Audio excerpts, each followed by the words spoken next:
स्तम द्वितीय खंड प्रथम भाग द्वितीय अध्याय और श्लोक नंबर चल रहा हमारा 207 चलेगा आज। तो कल श्रवण किया हमने 206 में आत्माराम मुनि, आत्माराम जो है ज्ञान मार्गी आत्माराम, ज्ञान मार्ग जो आत्मारामत्व को प्राप्त हो चुके हैं, ऐसे आत्माराम मुनि भी भगवान की कृपा से भक्त संग प्राप्त करके, भक्ति महिमा को जान करके, मुक्ति की महिमा को तुच्छ जान करके, मुक्ति को त्याग करके भक्ति में प्रविष्ट हो जाते हैं। ये महिमा रही भक्ति की। अब आगे यहां से होगा। मुक्ताश्च तया शक्त्या सच्चिदानंद देहिता प्रापितास्ते भजन्ते तम तादृशे करणे हरिम। अब जो कह रहे हैं जो मुक्त पुरुष हैं, मुक्ताश्च तया शक्त्या सच्चिदा देहिताम, ऐसे जो मुक्त पुरुष कैसे, कौन मुक्त पुरुष है? यहां से ज्ञान मार्ग से मुक्त पुरुष, वो मुक्त पुरुष भी तया शक्तिया, या तया मैंने क्या, तया शक्तिया, उसकी शक्ति से, किसी शक्ति से? भक्ति। प्रश्न भक्ति का चल रहा है तो हमें शर्म नाम का उपयोग किया जाएगा, यहां भक्ति नाम नहीं है। तया शक्तिया सच्चिदानंद देहिताम प्रापिता,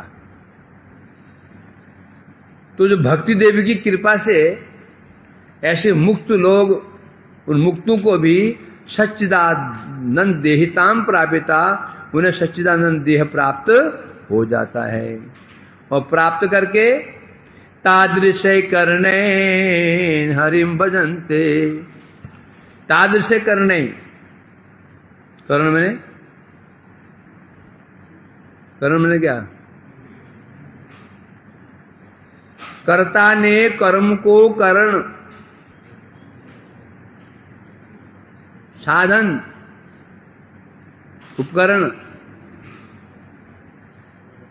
तो जब उनको सच्चिदानंद देह प्राप्त हो जाता है, और देह प्राप्त करके तादृश ही करने, तादृश मीन्स देह कौन से प्राप्त होगा? सच्चिदानंद। तो तादृश वैसे ही इंद्रियों से, कैसे इंद्रियों से?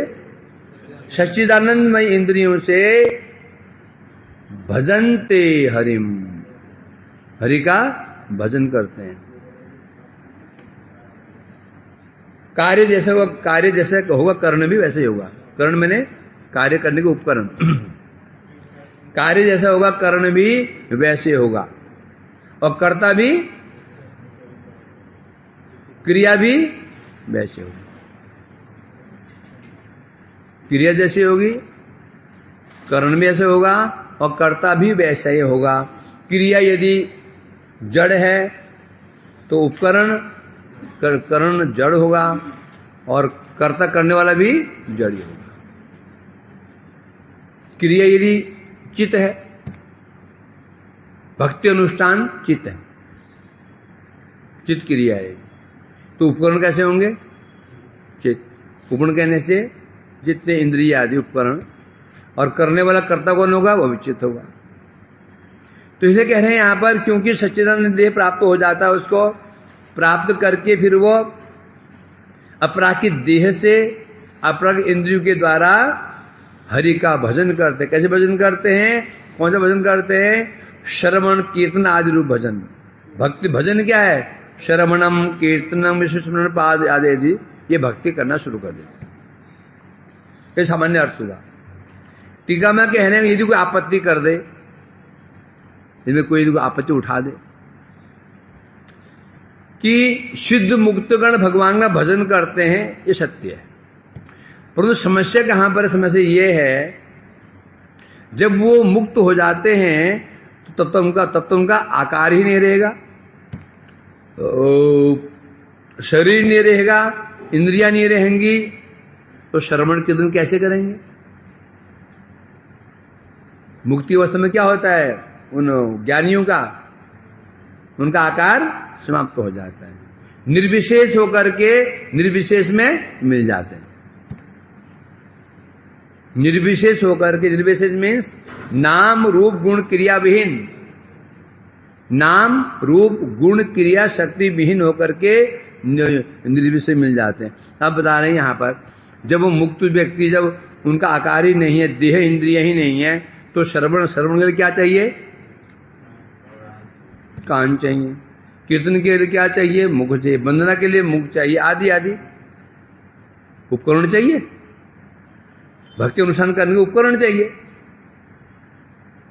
क्रिया यदि श्रवण है तो कर्ता क्या है, तो करण क्या है, क्या है,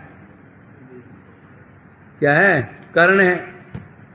क्रिया यदि बंधनम है, उपकरण क्या चाहिए, मुख चाहिए। पाद सेवन है तो उपकरण क्या चाहिए, चरण चाहिए। अर्चन है तो करण इंद्रिय, हाथ चाहिए। तो जब उसका आकार ही खत्म हो जाता है, देह इंद्रिय रहते फिर वो कैसे भजन करेगा, हैं? परंतु हां, एक ऑप्शन है। क्या ऑप्शन है, जीवन मुक्त ब्रह्मनिष्ठ व्यक्तियों का देह विद्यमान रहता है। एक होता है मुमुक्षु, एक होता है जीवन मुक्त, एक होता है मुक्त। तीन अवस्थाएं होती हैं। क्या, मुमुक्षु है, मुमुक्षु मतलब मुक्ति चाह रहा है, मुक्ति चेष्टा कर रहा है, चाह रहा है, मुक्ति चाह रहा है, चेष्टा कर रहा है। दूसरा मुमुक्षु है, होते होते होते अब जीवन मुक्त हो गया है। जीवन मुक्त मीन्स क्या, इसी देह में रहते हुए ही समस्त प्रकार के आसक्तियों से देह आत्माभिमान समाप्त हो चुका, उसे कहते हैं जीवन मुक्त। तीसरा होता है जीवन मुक्त, अभिमान तो खत्म हो गया उसका, वो देह तो है, देह के बदले आज बताया ना, तम मोह और महामोह। मोह मैंने क्या बताया था, देह के बदले आत्मबुद्धि। महामोह मैंने क्या, महामोह कार्य क्या था, देह संबंधी वस्तु के प्रति मेरी बुद्धि, ये मेरा शरीर है, ये मेरा घर है। तो यहां कह रहे हैं जब उसका देह ही समाप्त हो गया, तो अब तो जब देह समाप्त उसका हो चुका है, तो किस प्रकार से भजन, यहां तो जीवन मुक्त। हाँ, तो जीवन मुक्ति की अवस्था है। जीवन मुक्त में अब देह तो उसका है, परंतु अभिमान समाप्त हो चुका है। कमल में, कीचड़ में कमल की भांति रहता है भी वो, कमल में, कीचड़ में कमल की भांति रहता है। हाँ, उनके लिए भक्ति का अनुष्ठान संभव है, उनके लिए भक्ति का अनुष्ठान संभव है। परंतु यहां तो कह क्या रहे हैं, ये मुक्ताश्चास्य तया शक्तिया, यहां तो मुक्ति बात चल रही है। मुक्त व्यक्ति भगवान की शक्ति से सच्चिदानंद देह प्राप्त कर लेता है। यहां तो जीवन मुक्ति बात नहीं चल रही, क्या चल रही, यह होता जीवन मुक्ताश्चास्य तया शक्तिया सच्चिदानंद देहिताम परिप्रापितास्ते भजन्ते तम ताजे। तो समस्या कोई नहीं थी, समस्या कोई नहीं थी, समस्या तो है? वो कह रहे हैं कि जीवन मुक्त, तो जीवन मुक्त अवस्था में देह रहता है, इंद्रिय रहती हैं, तो भजन कर सकता है। परंतु वहां तो जीवन मुक्त कहा ही नहीं गया। क्या कहा गया, मुक्ताश्चाश, मुक्ता है। अथा तो अब यहां स्पष्ट कह रहे हैं यहां पर, तो यहां तो स्पष्ट हो जाता है। तो मोक्ष मुक्ति अवस्था में क्या हो जाता है, जो सिद्ध हो जाते हैं, जब ब्रह्म लय हो जाते हैं, उनकी देह इंद्रिय समाप्त हो जाती हैं, तो फिर उनका भजन संभव। फिर भजन कैसे करेंगे, श्रवण कीर्तन कैसे करेंगे? जीवन मुक्ति बात तो है ही नहीं, बात मुक्ताश्च, मुक्त की बात कही गई है। जब मुक्त का जब वो निर्विषय में लय हो जाता है, तो उसका देह रहता ही नहीं है। जब देह ही नहीं रहता है तो इंद्रियां रहेंगे नहीं, इंद्रियां नहीं रहेंगी तो कैसे श्रवण कीर्तन करेगा, संभव कैसे है? इसका उत्तर में कह रहे हैं,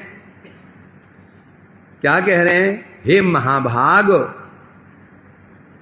इस प्रकार ये महाभाग किससे कहा जा रहा है?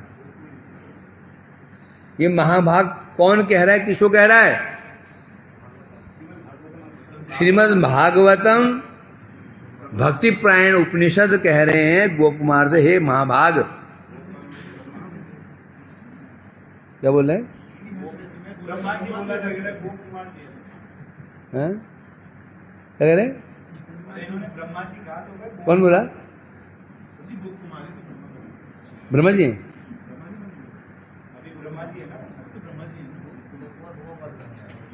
वो तो यहाँ किसे कह रहे हैं? गोकुमार से कह रहे हैं अभी वो अलग बात है।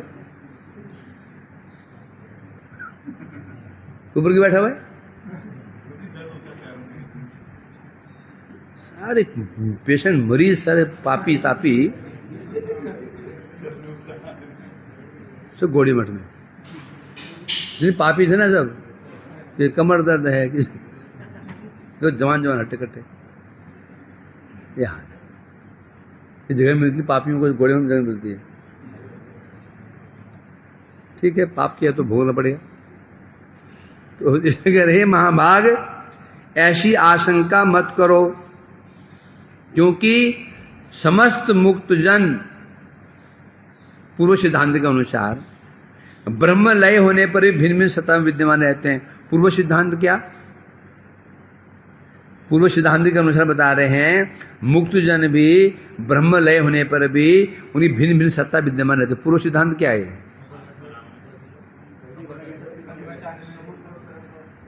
हाँ, जैसे भी उदाहरण दिया था, नदी प्रविष्ट होती है समुद्र में, तो हम समझते नदी समुद्र मिलकर के एक हो गई, नहीं हुई, नहीं हुई है। वो अलग बात है। समुद्र जल अथाह जल है, नदी मिल गई, नदी की सत्ता अंदर भी विद्यमान है, अब व्यक्त नहीं है। यदि एक्सपेरिमेंट किया जाएगा लैब में, जहां नदी मिल रही है आसपास जल लिया जाएगा, जल को मापेंगे, जब देखेंगे वो जो नदी के जो जल कण थे, मिट्टी कण थे, वो अलग होंगे और वो समुद्र के अलग होंगे। तो कैसे होगा? तो एक कैसे हो गया? जो कण होते हैं ना, वो बता देंगे इसमें कौन कौन से कण मिले हुए हैं। जमुना का पानी ले लो और किसी दूर खेत में पानी ले लो, जब देखोगे पता चल जाएगा उसमें ये कण जमुना जी के हैं, ये कण वहां के हैं, मिट्टी कण पता चल जाता है। तो लग रहा है कि नदी समुद्र मिलकर एक हो गई। फिर उदाहरण दिया था, क्या दिया था? क्या दिया था? सामुद्र ही तरंगो यथा न समुद्र तरंग बल गया था यार। मैं श्लोक अर्थ में जानता हूं, श्लोक बोलो। चौधरी किसी छोड़ने नहीं है।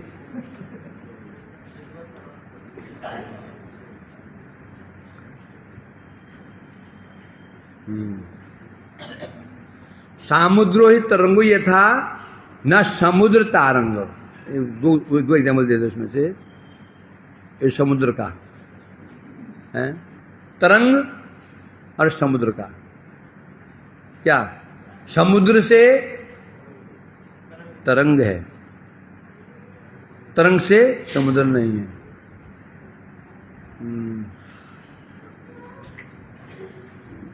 तवाहम न मामकिनस्तम, तवाहम, हे भगवान मैं आपका हूं, मैं आपका हूं, आप मेरे नहीं, मैं आपका हूं। एक शब्द था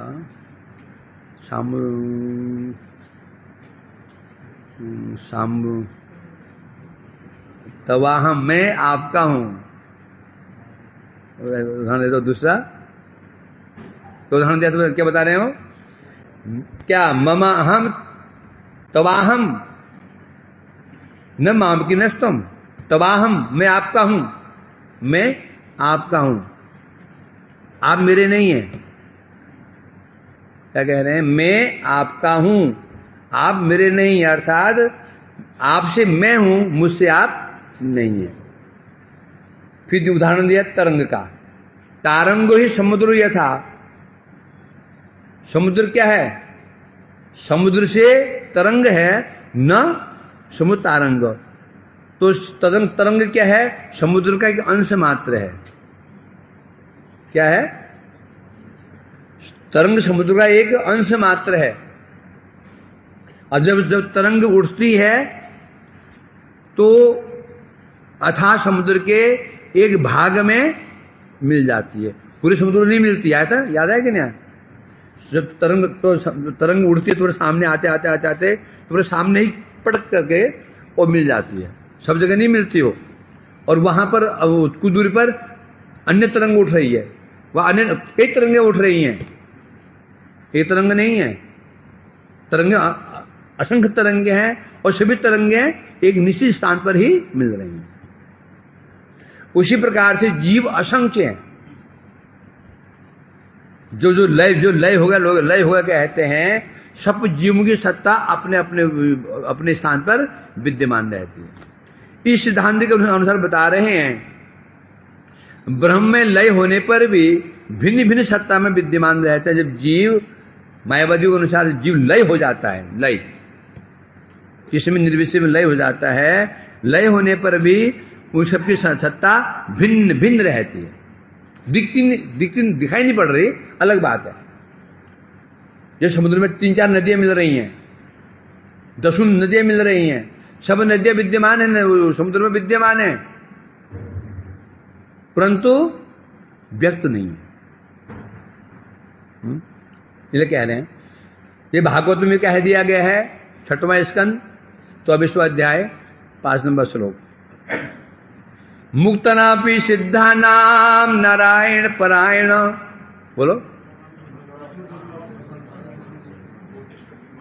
आज व्रत है क्या?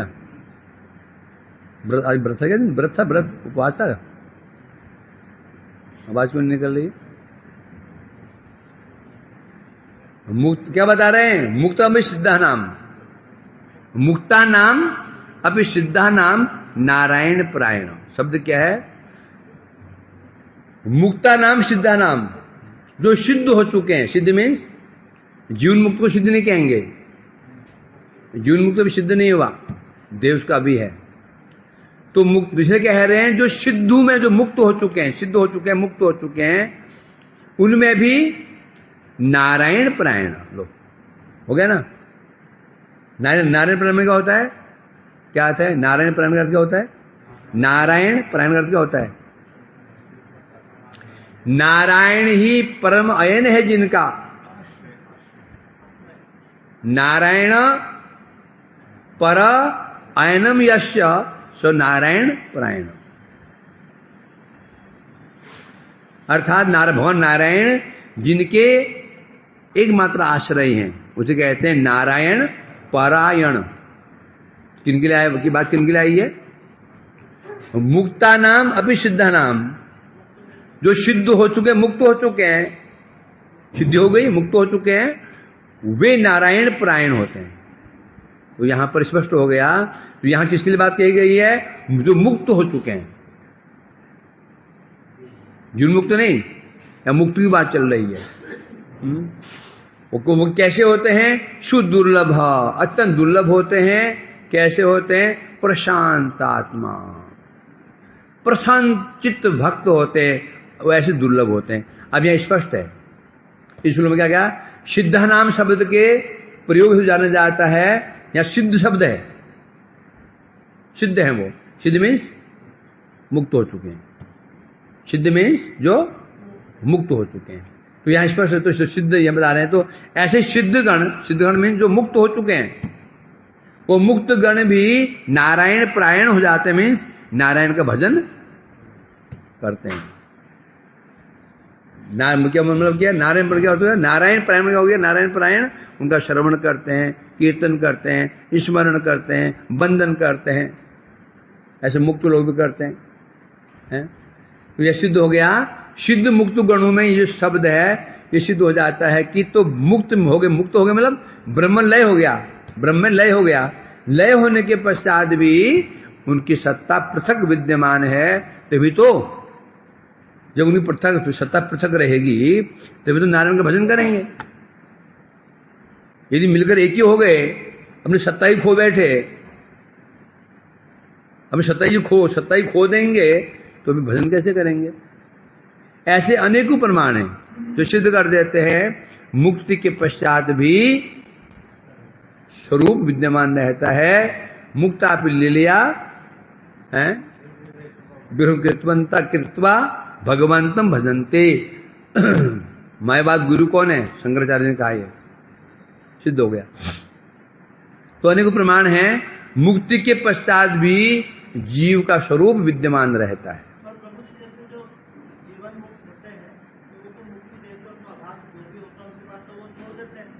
नहीं होता अभी मुक्त जीवन में अब केवल देहाध्यास खत्म हुआ, देह अभिमान खत्म हो गया, शरीर में अभी है, अभी साधना पूरी नहीं हुई है। साधना पूरी करते करते करते करते करते जब बिल्कुल भी तब मुक्त होते हैं। ये भक्ति मार्ग में है ना, जीवन मुक्त भक्ति मार्ग जीवन मुक्त है, दोनों मार्गों में होंगे जीवन मुक्त। भक्ति मार्ग में भजन करते करते करते समय आसक्ति समाप्त हो चुकी है, जीवन मुक्त अवस्था पर प्राप्त हो जाता है। जैसे वो गीता के जैसे श्लोक जो अपना नाम वहां पर टीका में बताया कि जो जिस भाव में बसता उसको प्राप्त होता है। जैसे जो मुक्त निराकार निर्गुण रूप में बसते तो उसको प्राप्त होता है। उनका स्वभाव, उनका स्वरूप क्या है, उनका उद्देश्य क्या है? निराकार में मिलना। परंतु कर क्या क्लियर होगा, ये क्लियर होगा तो फिर जब उनका भाव निर्विशेष मिलना है तो फिर तो भक्ति क्यों करेंगे? वो उनकी भावना भक्ति करूंगा, ये भावना तो उनका है ही नहीं है। किसी प्रश्न किया इसने, ये शतांश था जो उनकी भावना भक्ति की है नहीं, तो भक्ति कैसे कर सकते हैं? वो भक्ति में कैसे आ जाएंगे वो लोग? प्रश्न था ना का उत्तर आगे मिलेगा, इसलिए पर्दे में रहने दो। हैं क्या? बंद मुट्ठी लाके खुल गई तो एक व्यक्ति बाहर से आया, ऐसे करके आया, मैं समझा कुछ तो लाया है, पीछे लग गया तो पीछे आ रहे हैं, हाथ खोल दिया है। इसलिए क्या सहज पकेशो मीठा हो, समझ होना चाहिए। तो मुक्त जन भी बता रहे हैं भगवान की शक्ति के प्रभाव से सच्चिदानंदमय देव, तो भगवान की शक्ति कैसी अद्भुत शक्ति है, उनको सच्चिदानंद देह प्राप्त हो जाता है और प्राप्त करके अपराकित देह से प्राकृत देह के अनुरूप इंद्रियां, देह अपराकित तो इंद्रिय कौन से होंगी? अपराकित होंगे। वो अपराकित इंद्रियों से परमाकर्षक भगवान गुण महिमा आदि का भजन करना शुरू कर देते हैं। प्राकृत देह इंद्रियों द्वारा, जो प्राकृत देह और इंद्रियों से भगवान भजन संभव नहीं है। प्राकृत में क्या होता है? प्रकृति से उत्पन्न, तद्धित प्रत्यय, प्रकृति से प्राकृतिक, प्राकृत होता है प्रकृति से, माया से उत्पन्न जो देह है, माया से उत्पन्न जो इंद्रिय, ये हमारा शरीर किसे उत्पन्न हुआ है? ये माया से। मन कहो, बुद्धि कहो, अहंकार कहो, सब किसे उत्पन्न हुआ है? ये माया से। तो इस माया से उत्पन्न देह से, इंद्रियों से भगवान का भजन क्यों नहीं होगा? क्योंकि भगवान प्राकृत नहीं है, भगवान अपराकृत नित्य है। इसलिए नित्य का भजन करने के लिए है या श्रुत्वा तत्परो भवेत, है ना? क्या हुआ? तत्परो भवेत, तत्पर हो जाता है जीव, तब जाकर भजन कर सकता है। तब भजन निर्गुणम। तो भगवान का भजन करते करते जब जीव निर्गुण हो जाता है, निर्गुण इंद्रियों से ही निर्गुण का भजन होगा। ये तो मैं स्पष्ट कह दिया। क्या? श्रद्धा 3 प्रकार की, देहिनाम स्वभावजः सात्विकी राजस्व तामितांग चेन, तीन है क्या? त्रिविधा भवती श्रद्धा, देहिनाम सा स्वभावजा, सात्विकी राजसी चेव तामसी चेव तामसम। क्या बता रहे हैं? स्वभाव के अनुसार जीव की सदा 3 प्रकार की होती है, राजसिक, तामसिक, सात्विक। अब स्वभाव 3 प्रकार का है, तो 3 प्रकार स्वभाव के कारण 3 आराध्यों की पूजा होगी। यजंते सात्विका देवान, जो सात्विक स्वभाव वाले हैं सात्विक देव पूजा करेंगे। यक्ष रक्षांज राजसहा, जो राजसी स्वभाव वाले हैं राक्षस की पूजा करेंगे। प्रेतान भूत घ्राण से अन्य जो तामसिक वाले हैं भूत प्रेतों की पूजा करेंगे। वो यहाँ क्या है, उसी प्रकार से भगवान निर्गुण है, श्री हरि अपराकृत है, सच्चिदानंदमय है, उनका भजन सच्चिदानंदमय देह से संभव है? यथार्थ मुक्तगण, जो मुक्तगण ही अपराकृत देह से इंद्रियों से भगवान की सेवा कर सकते हैं। मुक्तगण ही कहा यहाँ पे मुक्तगण ही शब्द का उपयोग है, ये मुक्त नहीं है तो नहीं करता। अयि मुक्त कुले उपास्यमान परितस्वा हरिनाम संश्रयामि। आप कौन है? मुक्त कुल उपास्य, मुक्त ही आपका भजन, आपकी उपासना कर सकते हैं। नाम की उपासना कौन करेगा? मुक्त ही कर सकते हैं। जो मुक्त नहीं वो नहीं कर सकते, नहीं कर सकते हैं। वो नाम नहीं करेंगे, उनका क्या होगा? नाम आभास होगा। उससे क्या होगा? पाप पटलिम बिलुम पसी, है ना? तुम अनादराद अभी निखिल पाप पटलिम बिलुम पसी। तो जो शुद्ध नाम है, जो नाम है मुक्त पुरुष कर सकते हैं, उसका फल तो प्रेम मिलेगा। नाम ही है। परंतु जो मुक्त नहीं है वो नाम की उपासना कर ही नहीं सकते हैं, वो कर ही नहीं पाएंगे। वो उपासना किसकी होगी? नामाभास की होगी। फल मिलेगा क्या? पाप नष्ट हो सकते हैं। तो यहां कह रहे हैं भगवान की सेवा तो केवल मुक्तगण ही कर सकते हैं। मुक्त मतलब कौन मुक्त है? यहां पर वो मुक्त नहीं, मायावती मुक्त नहीं है। मुक्त मतलब यहां कौन मुक्त? जो समस्त बंधनों से मुक्त हो चुके हैं। मुक्त मतलब यहां पर जितने प्रकार के देह अभिमान, दैहिक अभिमान, देह दैहिक अभिमान, इसे मुक्त हो चुके हैं। अभिमान कितने प्रकार होता है? अभिमान कितने प्रकार का होता है यहाँ पे इस संसार में? आदि के सब कौन सा? देह, फिर दैहिक 3, देह अभिमान में शरीर, दैहिक अभिमान देह संबंधी, और देह संबंधी वस्तु 3 होती हैं। कौन? व्यक्ति, वस्तु, स्थान। व्यक्ति में ये मेरी माता है, मेरे पिता है, मेरा पुत्र है, मेरा भाई है, मेरा बंधु है। ये क्या? व्यक्ति संबंधी दैहिक अभिमान। स्थान मेरा मोहल्ला, मेरा राज्य, मेरा प्रदेश, ये क्या है? स्थान संबंधी अभिमान। तीसरा वस्तु, मेरी गाड़ी, मेरा घोड़ा, मेरा मोबाइल इत्यादि। तो इनसे मुक्त हो जाता है, इसे मुक्त कहा गया है। यही मुक्त नहीं है, ये भी शुद्ध नाम नहीं कर सकता, क्योंकि शुद्ध नाम की परिभाषा क्या है? अनर्थ अपराध रहित सम्यज्ञान सहित। अनर्थ अपराध ये देहाभिमान दूर होने से शुद्ध नहीं बन जाएगा। संबंध ज्ञान है या नहीं है? संबंध ज्ञान युक्त नाम ही शुद्ध नाम कहलाता है। तो मुक्त से क्या ले गया?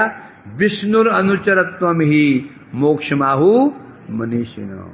या उनकी बात की गई है, सेवा की बात चल रही है?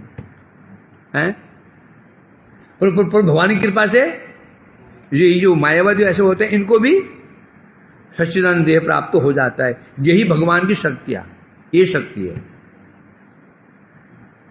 तो कैसे हो गया? कि भगवान की ये क्या भगवान कैसे हो गया, ये क्वेश्चन नहीं चलेगा, क्यों पहले बोल दिया गया क्या? कर्तुम अकर्तुम अन्यथा करता हूं। ये कैसे हो गया प्रश्न नहीं कि पहले बोल दिया। भगवान में शक्ति कैसी है, कर तुम अकर तुम, जो नहीं हो सकता है उसको संभव कर देते हैं, जो असंभव उसको संभव कर देते हैं। ये उनकी शक्ति है। बस हमें क्वेश्चन चलेगा कि मायावती को कैसे प्राप्त हो गया। यही है तया शक्तिया। अब क्या होता है, स्वरामता त्वहंकार त्याग मात्रे न सिद्धति शुक्रो अतीव तत्यागो मतस्तत्वेदिवि। अब क्या हो जाता है,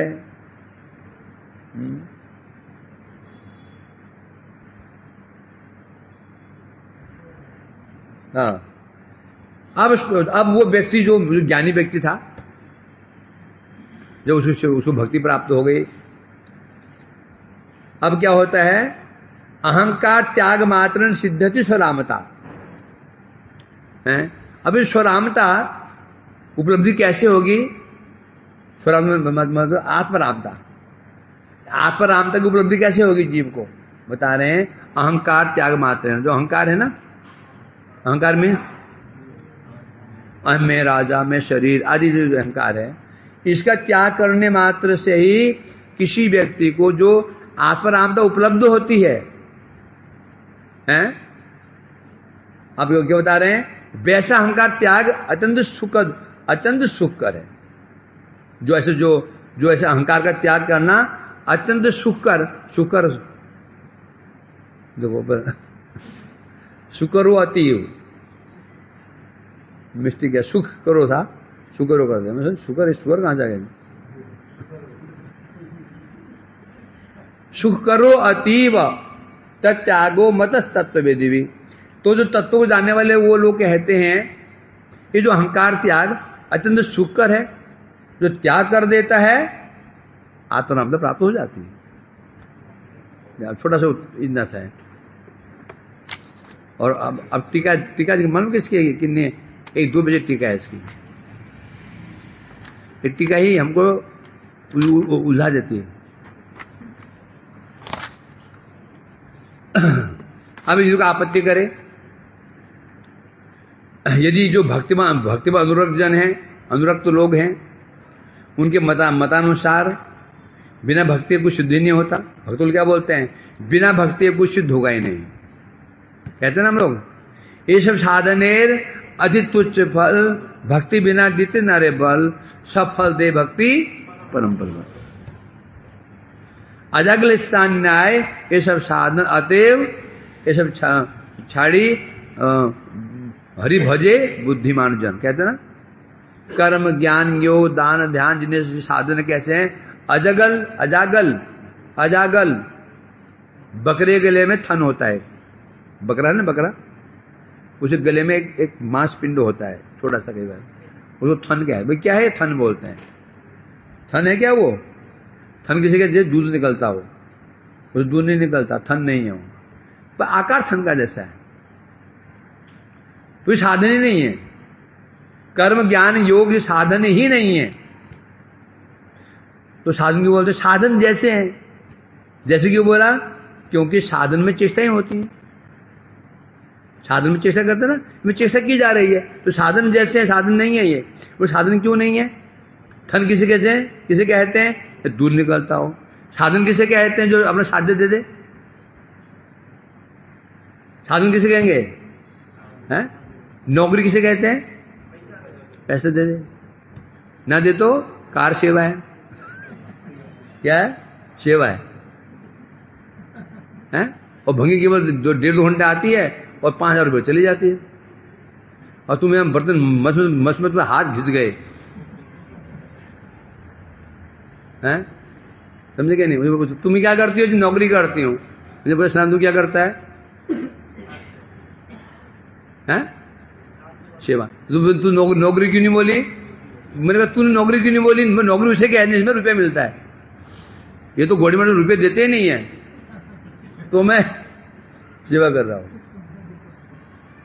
हैं? अकेले दिन में हंसी सुनने को मिल रही है वृंदावन की। हाँ, मन खुश हो गया। तो कारण क्या है? साधन उसे कहते हैं जो अपना साध्य दे दे। ना तो अभी जिन्हें कर्म ज्ञान योग दान कोई अपने साध्य देने में समर्थ नहीं है, साधन कहाँ रहे फिर? साधन जैसे हैं।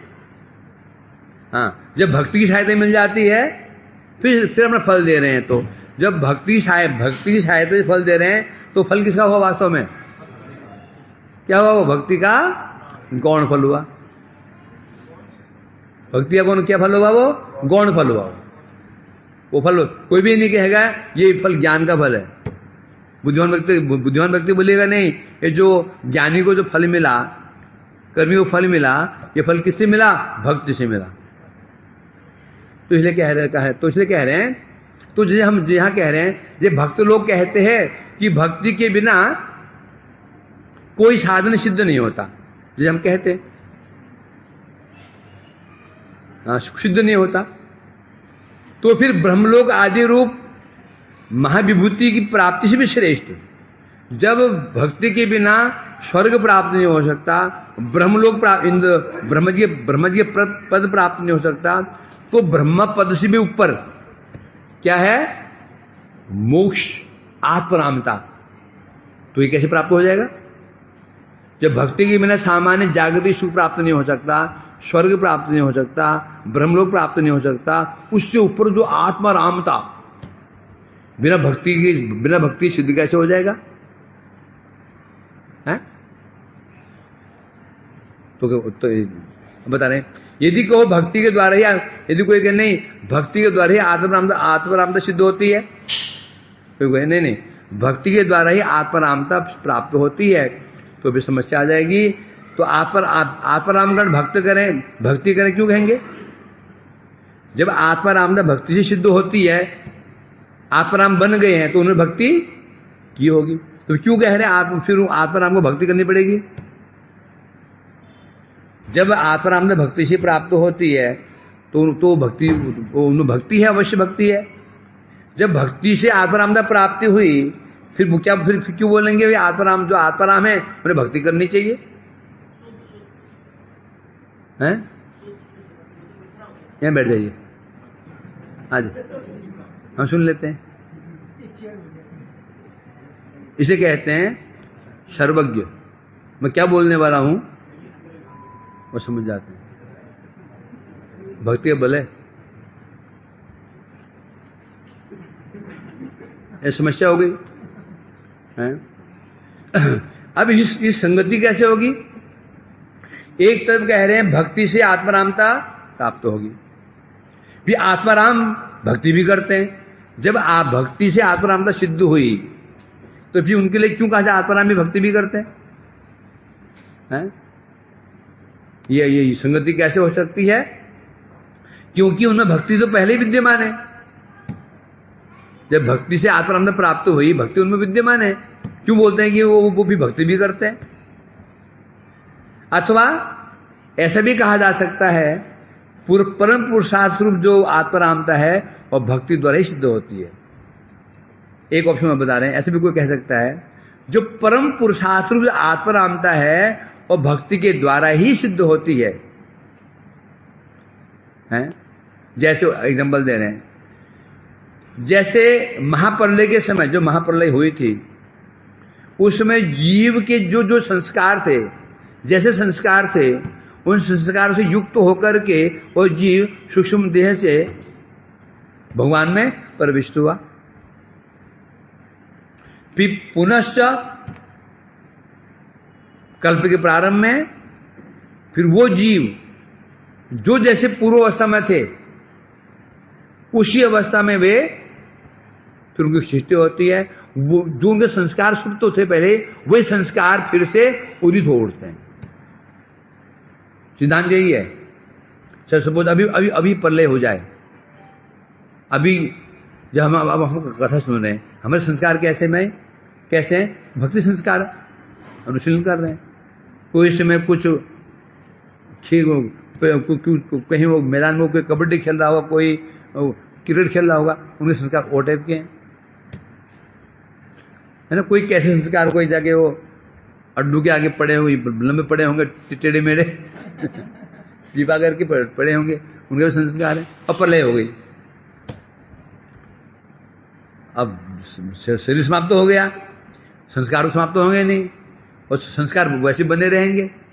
अब जब सृष्टि होगी फिर जैसे संस्कार थे वही संस्कार उदित हो जाएंगे, हैं? तो यहां कहने जिस प्रकार से महाप्रलय के समय जो जीव, जब जीव सत्ता में विद्यमान रहते हैं उस समय सृष्टि के पूर्व जो वासनाएं रहती हैं वो उदित हो जाती हैं। उसी प्रकार बता रहे हैं जो आत्माराम प्राप्त करने वाले जीव, उन्होंने जो पहले साधन रूप भक्ति का अनुष्ठान किया था, जीवन मुक्त कौन होगा? ज्ञानी, भक्ति मिश्र ज्ञानी और कर्म मिश्र भक्त। एक होता है केवल ज्ञानी, एक भक्ति मिश्र ज्ञानी, एक ज्ञान मिश्र भक्ति होता है ना। केवल ज्ञानी ये तो नरक में जाती, नरक ही जाएगा, ये जुर्म तो क्या नरक ही जाएगा। क्यों जाएगा? अनादृत युष्मद अंगरय, जो केवल ज्ञानी है वो नरक ही जाने वाला है। भक्ति मिश्र ज्ञानी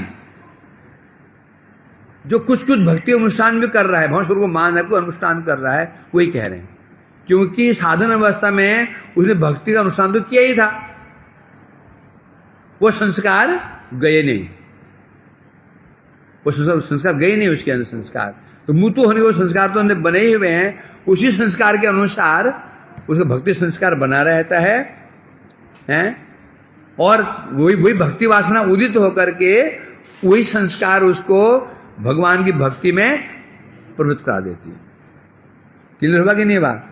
जब वो ज्ञानी मुक्ति प्राप्त की चेष्टा कर रहा था, ये सुना भक्ति के बिना संभव नहीं है, तो भक्ति अनुष्ठान उसने किया था, करना ही पड़ेगा उनको, भक्ति की सहायता लेनी ही पड़ेगी। परंतु अलग बात है भक्ति मिश्र, क्या है ये? भक्ति मिश्र ज्ञान, थोड़ी भक्ति करेगा, परंतु करने पर भक्ति का संस्कार तो है ही ना। श्रवण किया उसने, कीर्तन किया, स्मरण किया, संस्कार था ही, संस्कार तो था ही है। और जब क्या हुआ, भगवान की कृपा उसके ऊपर हो गई, भक्त संग प्राप्त हो गया, क्या हो जाए उसको अब, और संस्कार तो था ही उसको, बस तो बीज था ही है, पानी पड़ गया, बीज उदित हो गया, संस्कार न था उसका। इसलिए बता रहे हैं यहां पर, तो वो जो पूर्व संस्कार उसका था, उसका स्वभाव पुनः संगठित हो, जो स्वभाव उसका पहले बना हुआ था भक्ति का, मुक्त होने के बाद वो स्वभाव उसका बना रहता है, वही स्वभाव उदित हो जाता है बस।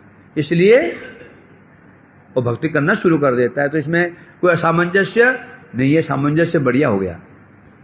समझ गए कि नहीं समझे? नहीं समझे वो भी ठीक है, जगत की शोभा है कि नहीं? बहुत पूछ ले। हाँ, इनको ये शास्त्रों से पारंगत तो होते ही हैं, केवल हम ही नहीं जानते, हम मुझे मैवाद शास्त्र जानते, वो भी भक्ति शास्त्र वो भी जानते हैं। उन्होंने पढ़ ले लिया शास्त्रों में, जत्र तत्र सुन लिया, केवल ज्ञान से काम तो होगा नहीं। तो भक्ति की सहायता ली और भक्ति को केवल साधन मान लिया, क्यों साधन बस। वो भी साधन किसका? मुक्ति का नहीं, चित्त शुद्धि का। भक्ति चित्त शुद्ध होगी, चित्त शुद्धि तो ज्ञान ठहरेगा, ज्ञान से मुक्ति होगी। तो जैसे भक्ति का तो कुछ तो अनुष्ठान किया, तो वो संस्कार तो रहेगा ही ना, वो संस्कार रह जाता है। अब इधर क्या हुआ? इधर क्या हुआ? भगवत कृपा हुई और बीज अंदर पढ़ाई, बीज अंदर पढ़ाई हुआ था, वो उसको खाद मिल गई, सत्संग मिल गया। सत्संग क्यों करेगा वो? जिसने पूर्व काल में मुक्ति प्राप्त करने के लिए भक्ति की होगी, वही साधु संग कर सकता है। साधु संग करेगा क्यों? वो साधु संग किया, खाद मिल गया, अंदर वो बीज पड़ा ही हुआ था, वो प्रस्फुटित हो गया। इसे कहते ना, ये संस्कार, कर्म संस्कार भी ऐसा भी है।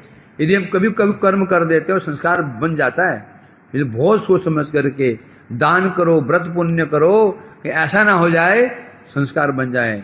एक बार संस्कार बन गए तो फिर उसे पीछे छुड़ाना बड़ा मुश्किल है। कि भूत लोग पिशाचिनी पीछे लग गई ना, उसे नहीं बच सकते हो। कहीं जाओ, अमेरिका जाओगे वहीं वो खड़ी रहेगी बाहर, एयरपोर्ट के बाहर स्वागत करने के लिए, आगन संतो महाभाग। यहां भी आ गई। कर्म ऐसा ही है, ये भक्ति वैसे ही है। जिन किन प्रकार में भक्ति का अनुष्ठान हो जाए, ज्ञात सहकार्य अज्ञात सहकार्य कैसे भी हो जाए तो वो संस्कार नष्ट नहीं होता। इसलिए कह रहे हैं यहां पर तो पुनः फिर से हेतु का आपत्ति कर दे हैं। वासना के स्वभाव द्वारा ही यदि आत्माराम का भजन में प्रवृत्त होते हैं तो भगवान की गुण महिमा की इतनी प्रशंसा क्यों? इसे कहते बाली खाल निकालना। जब पूर्व में जो उसने भक्ति की थी, चाहे वो साधन रूप में ही थी, यदि उसका ही फल, उसके फल से ही उसका स्वभाव भक्ति में आ गया तो फिर ये भगवान की कृपा हो गई।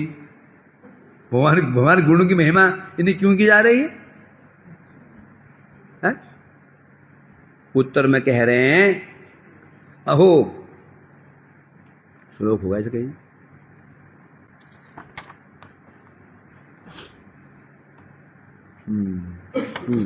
श्लोक में कह रहे हैं, उत्तर में कह रहे हो, परम फल रूप आत्मनाम को तुच्छ कर देने वाली जब भगवान की कृपा है और वैष्णव संघ के प्रभाव से भगवान गुण महिमा के माधुर्य की उपलब्धि करा करके आत्मनाम दूर से त्याग करवा देती है। तब बता रहे हैं यदि भक्ति तो उसके अंदर पहले ही थी तो भगवत कृपा की क्या महिमा रही? तो बता रहे हैं यहां पर भगवान की कृपा कैसी है? आत्मरामता को तुच्छ करवा देती है। वो कृपा वैष्णव संघ के प्रभाव से भगवान गुण महिमा की माधुरी की उपलब्धि। क्या भगवान की कृपा क्या कृपा कैसी है? बता रहे हैं भगवान की कृपा वैष्णव संघ के प्रभाव से भगवान के गुण महिमा की तो माधुरी को उपलब्ध करा देती है, आत्मरामता को दो कार्य करती है, आत्मरामता को दूर कर देती है और साथ ही साथ भगवान के प्रति अनुरक्त कर देती है और भगवान चरण कमलों में भक्ति में प्रवृत्त कराती है ना? कौन करती है? भगवान की कृपा। भगवान की कृपा भगवान की कृपा न रही तो जो भक्ति की जो वासना थोड़ी थी वो अंकुरित भी नहीं हो पाएगी। बीज में पोटेशियम बराबर है, उत्तम कोटि का बीज है, बो दिया, यदि उसको खाद पानी ना मिला तो वो पोटेशियम भी काम नहीं करेगी। उसी प्रकार से यदि हम मठ में आए हैं, संस्कार तो जरूर है। मठ में आए हैं, संस्कार तो अवश्य। बिना संस्कार कैसा आ जाएगा? कोई बोलते हैं घर में खाने को नहीं मिला, तो मठ में, घर में नौकरी मिली नहीं, नौकरी चली गई, मठ में आ गया तो बॉम्बे जाएंगे नौकरी खोजने के लिए। यहाँ क्यों? यदि मौज मस्ती करने की इच्छा होगी तो मठ में क्या क्यों आएगा? वो बॉम्बे दिल्ली जाएगा, चोरी बदमाशी करेगा, नौकरी चलेगी, घर में गरीबी आ गई तो मठ में आ गया ना। क्यों आ गया मठ में? अभाव से ग्रस्त हो गया आता तो अभाव की पूर्ति करते। यहाँ तो अभाव की पूर्ति कहाँ हो रही है? यहाँ तो रहा और छीन लेते। पैंट पहन के आया तो पैंट उतार, पैंट उतार दे, चल एक कमीज उतार, केस उतार, जो था वो भी छीन लेते हैं तो मठ वाले। बाल तो लेके आया था लंबे केस, और भी छीन लेते हैं, पैंट भी छीन लेते हैं, उतार पैंट चल। तो यह क्यों आया? वो जब मठ में आए ना, इसका मतलब संस्कार तो थे, है ना? अब संस्कार तो लेके आया था, यदि उनको बीज खाद न मिले तो सिर्फ यही समस्या होती है। जब मठ में आते संस्कार लेकर के आते हैं, मठ में आकर यदि उसको उचित सत्संग नहीं मिलता, धीरे धीरे वो वापस बैक टू होम हो जाता है। ये पर्याप्त नहीं है, पूर्व संस्कार पर्याप्त नहीं है। क्या? दो संस्कार होते हैं, प्राक्तन संस्कार, आधुनिक संस्कार। जो बलवान होंगे वो जीतेगा, प्राक्तन संस्कार बहुत बलवान है, मतलब पूर्व जन्म में संस्कार बहुत बलवान है, भक्ति से बहुत बलवान संस्कार भक्ति के हैं। अब वो कहीं भी जाएगा, स्कूल पढ़ रहा हो, कॉलेज जा रहा हो, कहीं भी जाए तो वो सबको भक्त बना देगा, अर्थात वो सब हावी हो जाएगा। यदि प्राक्तन संस्कार बहुत बलवान नहीं हुए, थोड़ा संस्कार से, अब ऐसी जगह जहां चला गया जहां बहुत ही विपरीत वातावरण है, अब ऐसे लोगों संग कर रहा है, उनके प्रभाव से जो प्राक्तन संस्कार जो थे वो ढक गए। आधुनिक संस्कार बलवान है, मतलब जिन्हें संग कर रहा है अत्यंत ही भक्ति विरोधी, उनका संग कर रहा है। और प्राक्तन संस्कार जो थे, मतलब पूर्व संस्कार थे, वो कम थे, वो संस्कार उसको दबा देंगे। यही होता है बस। मठ में आया भजन करने के लिए, पूर्व संस्कार तो थे, प्राक्तन संस्कार पूर्व संस्कार थे, बहुत मजबूत नहीं थे, और यहां पर दूसरा पड़ गया, दूसरे में पड़ गया तो विरोधी संस्कार बढ़ गए, दब गया। और पूर्व संस्कार बहुत प्रबल हो, वो कहीं भी जाए कोई उसको दबा नहीं पाएगा। तो कुछ सिद्धांत तो सब कुछ डिपेंड किस पे करता है? संग पे डिपेंड कर रहा है। तो ये कह रहे हैं यहां पर, तो उसके अंदर भक्ति संस्कार तो थे, परंतु भगवान की कृपा से भक्त संग प्राप्त करता है, भक्त संग प्राप्त करके उसको क्या उपलब्धि हो जाती है? मुक्ति की तुच्छता और भक्ति की श्रेष्ठ। ये फल है, ये फल भगवान की कृपा की महिमा की ये फल है। इसी प्रकार से अनंत रूप में आकर्षक भगवान, तो इसी प्रकार भगवान क्या करते हैं, अपने गुण महिमा की योजना उनकी रहती है। भगवान उनकी योजना है भगवान की है, कैसे जीव को आकर्षित किया जाए, कैसा आकर्षित किया जाए, वो योजना बनाते रहते हैं। मैं कैसे करूं है ना, क्या सुरत्वा तत्पर क्या जो भजतादृशी क्रीड़ा, भगवान ऐसी क्रीड़ा करते हैं, सुन करके जीव तत्परो भवे। ना है ना, तो ऐसी लीला भगवान करते हैं, ऐसी लीला करते हैं, उन जीव उनको सुनकर तत्परो भवे, तत्पर भगवत प्रायण हो जाता है। ऐसी राम जी के रूप में आए, ऐसी करुण लीलाएं की।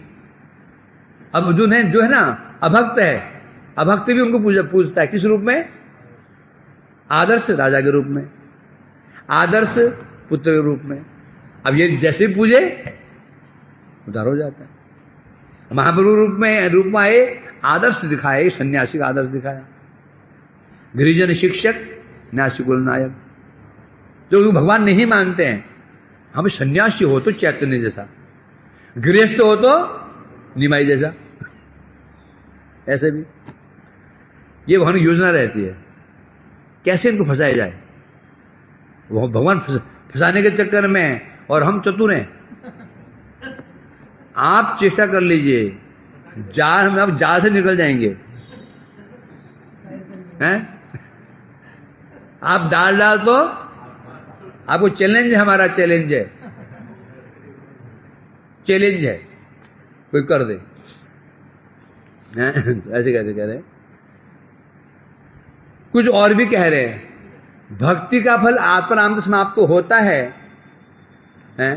अब कोई यदि विचार कर रहे, भक्ति का फल क्या है? आत्मारामता। बस आत्मारामता प्राप्त हो गई, भक्ति का फल समाप्त। ज्ञानी लोग क्या सोचते हैं? भक्ति का फल चित्त शुद्धि हो गई, भक्ति छोड़ो। ज्ञानी लोग क्या करते हैं? भक्ति का क्या मानते हैं? साधन। चित्त शुद्ध हो गई, भक्ति की जरूरत नहीं है। साधन हमेशा, जो साधन जड़ जगत में साधन अनित्य होते हैं, साधन नित्य नहीं होते। क्यों? साधन अपना फल दे करके क्या हो जाते हैं? समाप्त हो जाते हैं। कर्म को हो, ज्ञान को हो, योग को हो। तो भक्ति को भी मायावादी लोग सामान्य एक साधन मान लेते हैं। चित्त शुद्धि हो गई तो भक्ति की जरूरत क्या है? जो ऐसे बोलते हैं ये बिल्कुल अपूर्ण अयुक्त विचार है, सिद्धांत विरुद्ध विचार है। इसको आगे कल वर्णन किया जाएगा। वांछा कल्पतरुभ्यश्च कृपा सिंधुभ्यो पावन विष्णु। हरे कृष्णा कृष्णा कृष्ण।